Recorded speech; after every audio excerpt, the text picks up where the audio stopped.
Hey Bookaholics, so welcome back to another video. Today I am bringing you another specific recommendations video.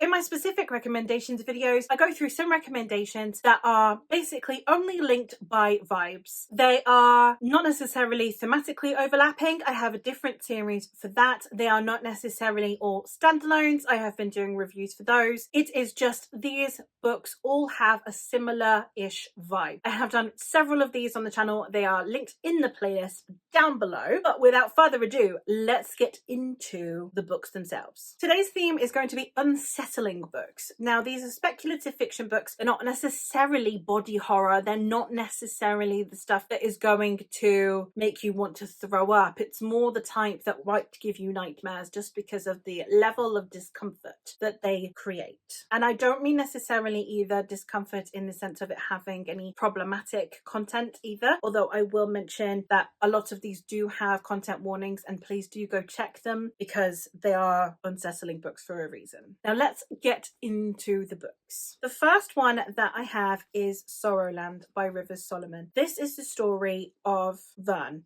who has fled the confines of Blessed Acres, which is a compound in the woods. She has decided to go live in the forest. The forest is known to be dangerous, to house very disturbing creatures, have a very unsettling nature to it. But she would rather the overt malevolence of the forest than the covert violence beyond the trees. This story was absolutely incredible. I cannot rant and rave enough about this to tell you that it just has my heart in its clutches, because the way that it discusses motherhood, the way that it discusses cults, the way it discusses abuse and manipulation, the way it discusses race, and the way it discusses control, all were absolutely seamless and flawless. Rivers Solomon is one of the authors out there that best tackles themes, in my opinion, because they do it in a way that makes you uncomfortable enough that it makes you ponder what the book is trying to tell you. And I just think that they do it in such an innovative way. The way they tackle any genre that they set their mind to, the way they'll tackle things that we have seen time and time again and make it an entirely unique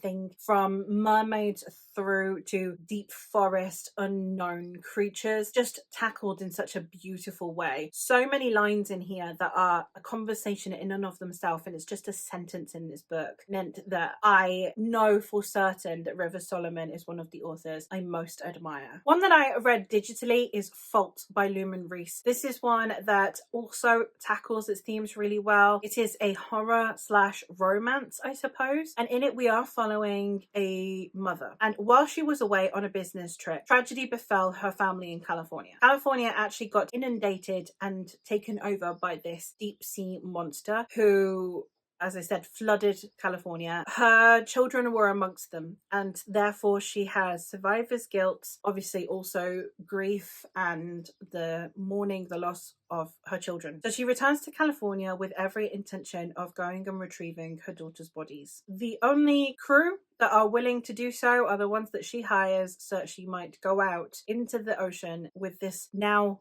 known evil out there in the hopes that she can bring back her children and give them a proper burial. Now, Lumen Reese does not mince her words, and she does not mess around with her themes. She's an incredibly underhyped author, in my opinion, and I cannot wait to read more by this author. I can't wait, because just the way that she discusses her themes, the emotional toll that she will put you through to discuss things, to have these conversations, is absolutely remarkable. And this book, obviously you have the unsettling knowledge that somewhere in the sea beneath this crew is this monster that could potentially kill them at any moment. And yet you also have hope and grief and love and pain and fear, and it is beautiful, but traumatic, but beautiful. Another one that I have that is creepy but funny is The Hollow Places by T. Kingfisher. This is one that I find very unnerving. This is one that I was reading at night and I kind of had regrets about reading it at night. In this story we are following Kara, who following a divorce has just had to move home, but instead of moving in with with her overbearing mother, she moves into her uncle's Curiosities Museum. And while she is there, she's taking care of the museum. A patron seemingly accidentally knocks a hole in the wall. And then her and her friend Simon go and investigate what's beyond this hole in the wall, because it should just be, well, nothing. There shouldn't be really anything there. But there's this whole corridor down there. So we follow her and Simon as they go and investigate this potential other world. It's hilarious, absolutely hilarious, so unsettling, so creepy, genuinely could give you nightmares. I can't tell you anything about what could give you nightmares, but could give you nightmares, and at the same time had me laughing out loud. I had an amazing time with this. The combination, the juxtaposition of 1 minute being audibly laughing and the next minute either going, oh my god, that's gross, or oh my god, that's terrifying, is amazing. I loved it so much. I love Cara and Simon as characters. They are amongst my favourite characters I have read, and solidifying T. Kingfisher as one of my favourite speculative authors. Getting into the only series that I have on this list is one that I actually really appreciated the vibes for, and I really liked how unnerving and unsettling this book was. That is the Villains series by V.E. Schwab. I really wanted to love the Shades of Magic series' vibes, but I was just kind of meh about them.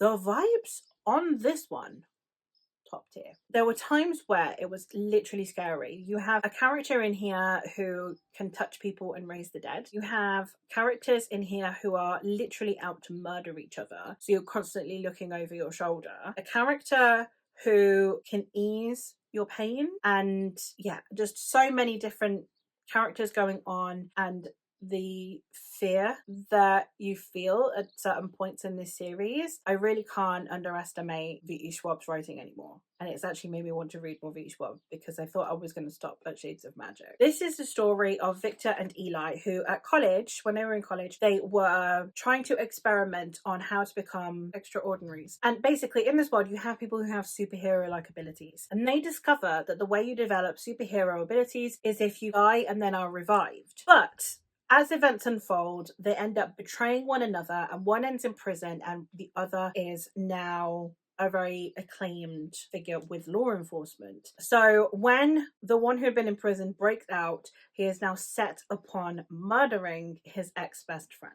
And yeah, I'm really excited to work my way through more V.E. Schwab books because of this one, and I believe there is a third and final installment due at some point in this trilogy. And the last one that I have on here is no surprise to anyone, but another one that will make you really question whether or not you want to swim in the ocean, and that is Into the Drowning Deep by Myra Grant. This is the story of a crew that have been assembled because a few years prior we had the Argantis, which was a ship that was working for a network that was going to go check out the Mariana Trench, and they were going to do their typical like spoof, are there mermaids around? However, they actually found something, and then the ship disappeared. All of the crew have never been heard from again, and all you have is this very eerie audio recordings, and also possibly some video recordings that have been suppressed. So the network has now assembled a new crew of people to go and investigate what is actually going on and what happened to the Argantis. And we are following this new crew as they go and investigate murderous mermaids. I loved this book